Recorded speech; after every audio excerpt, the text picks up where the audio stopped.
how did Fubu get started? The good old story how Fubu got started. So I'm gonna take you through it really quick. So Fubu got started when I remember a certain brand said, we don't make our boots for drug dealers.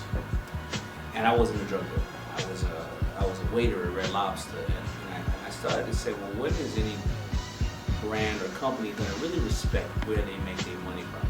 It's not necessarily about being an African American, but it was about being a culture that loved Timberlands. We love Timberlands, Adidas, Levi's, and all those brands. So came up with the name For Us By Us. And what I did was for about 3 years, I took 10 t-shirts, same 10 t-shirts, and I would put it on a wrapper, and I would take it back.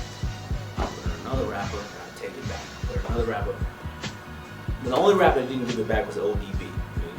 We wanted back from ODB, right? God bless his dead, incredible dude. But after about 3 years, every video had this Fubu shirt on it. People thought I was this huge brand when I was just a waiter in Red Lobster with 9 stinking shirts left. So I mean that's the quick story. And then a lot of blood, sweat, and tears. I closed Fubu down I think 3 or 4 times before I ever made it. I just ran out of money, but I just kept following my dream. I loved what I was doing. Awesome. How did you get your boys involved? I mean, you guys grew up together. Yeah. So how did I get my boys involved with it? Like probably after about the 3rd time of closing it down. Like anything, everybody wanted to be part of a movement, and if you ever see all the older Fubu product, it has an 05 on it because it was always me and 4 of my dudes, but one of them cats would never stick around. And then it ended up just being me and 3 of my guys. Now there's about 5 guys out there who didn't stick around and were like, yo, I should have just waited, hold out. But we were living in the house together. We were taking this Fubu stuff, we were slinging on the road, on the streets, going to concerts, having a good time wearing it. We just felt like we were part of the movement, so we weren't really working as far as we were concerned. We were just having a good time. Living your dream. Yeah.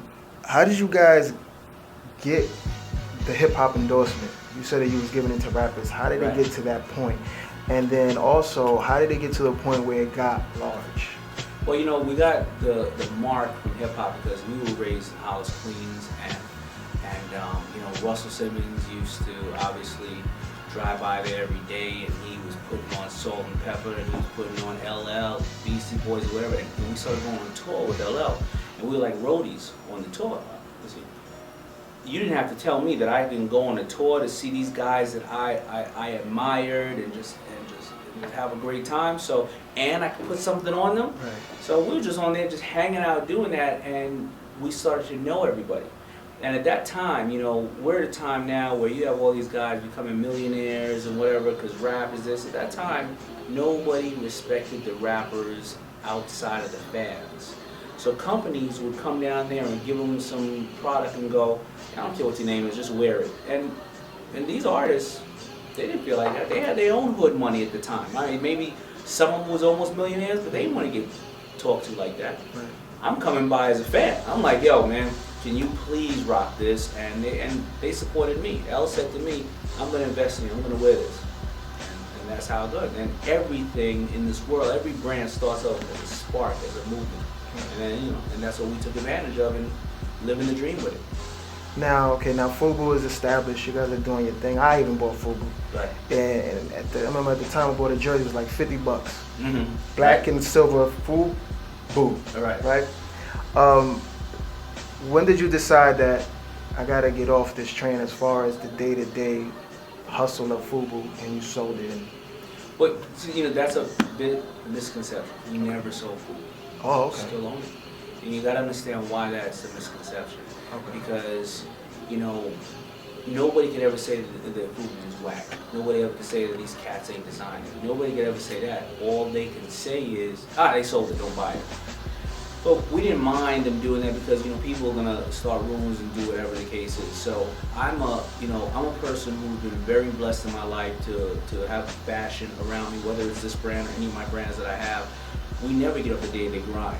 What it is that brands have a life cycle, and it's amazing. I'll see a cat in my Coogee brand, or my Crown Holder brand, or my Drunken Monkey brand, and they'll be looking at me going, yeah, you that Fubu cat, man. That stuff is whack. I can't believe you ever designed that. Nigga, you don't know about this. Like, all right, no doubt. And they be wearing my brand. So if you understand the business behind everything, you'll say, listen, you know what? A lifeline of a brand is supposed to be 3 to 5 years. I've been rocking out for 8 to 9 years. Let me move this over to Europe. Let it get cold here for a little while. Let everybody, you know, get hot on it over here. Let me put something new in this place.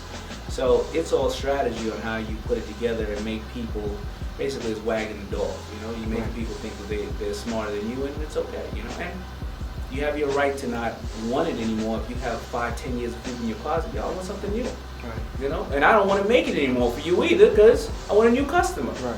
So it's all good. You know. Awesome. So, what are some of the things, businesses you've ventured with since you've done Fubu and you've been successful in that genre? Well, you know, with Fubu, as I said, many of the lines, Willie Esco, I have probably about 15 other lines. And I'm not saying that to go, yo, I have 15 lines, right, because out of the 15 lines, 3 of them have failed, 4 or 5 of them are just dormant, 1 or 2 have popped really well. But you know, it's a constant, you know, it's a constant rebranding, redevelopment. So that's that space I'm in. But after going on to Shark Tank, obviously I've had a lot of real estate stuff. I started a branding company where I kind of advise people, whether it's a small individual or it's a big corporation, on how to position their brand and how to create it and make it relevant to a certain segment or a market. And then on the show, you know, I acquire probably about 8 companies a year. And we go through it, and I probably, you know, will have a challenge with 4 or 6 of them, because this is how it is. I mean, you know, that's just business.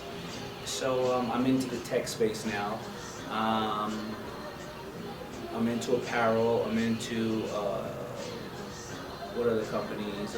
Hard goods. You know, some stuff that's in stores that I can't name all of them. Right. So I mean, listen, it's a hustle on whatever level you're at. It is a hustle.